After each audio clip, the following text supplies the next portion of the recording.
Saudaraku yang terkasih, salam jumpa dalam Renungan MSC Provinsi Indonesia.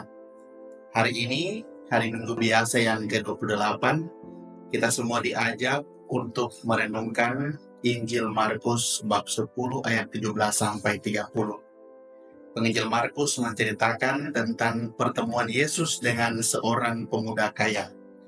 Dalam pertemuan dan perjumpaan itu terjadi percakapan yang menarik, di mana si pemuda yang kaya itu bertanya tentang bagaimana caranya memperoleh hidup yang kekal. Pemuda itu dengan berani dan bangga mengatakan bahwa ia telah mematuhi semua perintah yang Tuhan kehendaki sejak masa mudanya. Namun yang menarik, tanggapan Tuhan Yesus atas pertanyaan maupun pernyataan si pemuda itu sangatlah radikal. Tuhan Yesus meminta dia untuk menjual semua miliknya, memberi hasilnya kepada orang miskin, dan mengikuti Tuhan Yesus. Saudara-saudariku yang terkasih, dalam Injil jelas ditemukan bahwa Tuhan Yesus mau menunjukkan perbedaan mendasar antara hidup beriman yang formalitas dengan hidup beriman secara tulus. Pemuda yang kaya itu hidup sesuai dengan hukum yang kesannya hanya formalitas saja. Tetapi Tuhan Yesus menantangnya untuk lebih dari sekedar menaati aturan. Tuhan menginginkan penyerahan hati dan kehidupan yang total sebagai orang beriman. Bukan hanya tindakan luar yang tampaknya baik padahal munafik agar dipuji oleh orang lain. Dalam perjumpaan ini juga Tuhan Yesus melihat bahwa pemuda yang kaya itu memiliki kelekatan yang mendalam pada harta bendanya. Ketika Yesus meminta pemuda itu untuk menjual hartanya, ia kemudian pergi dengan sedih karena ia sangat kaya.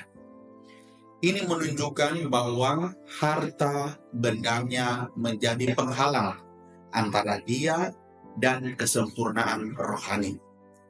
Harta duniawi bisa membuat manusia sulit untuk mengikuti Tuhan secara penuh dan utuh. Dalam konteks ini, Tuhan Yesus kemudian menunjukkan bahwa kerajaan Allah lebih besar dari kekayaan dunia. Yesus mengajarkan bahwa sukar bagi orang kaya untuk masuk ke dalam kerajaan Allah. Tetapi ingat, bukan berarti tidak mungkin. Karena apa yang tidak mungkin bagi manusia, mungkin bagi Allah. Kerajaan Allah mengutamakan hal-hal yang kekal dan spiritual daripada hal material. Sedangkan kekayaan duniawi menuntut materi yang berkelimpahan, kesuksesan yang berdasar pada keserakahan, sehingga menindas orang-orang yang miskin dan marginal.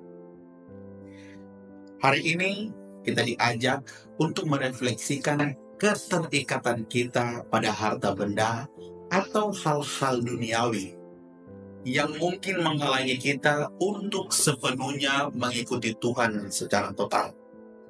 Kita diajak untuk berbagi kepada sesama yang membutuhkan, terlebih kepada mereka yang miskin, terlantar, dan marginal. Semoga kita dari hari ke hari semakin beriman secara tulus dan tidak terikat pada harta benda yang mengaburkan ketulusan hati untuk beriman. Semoga Tuhan memberkati kita. Amin.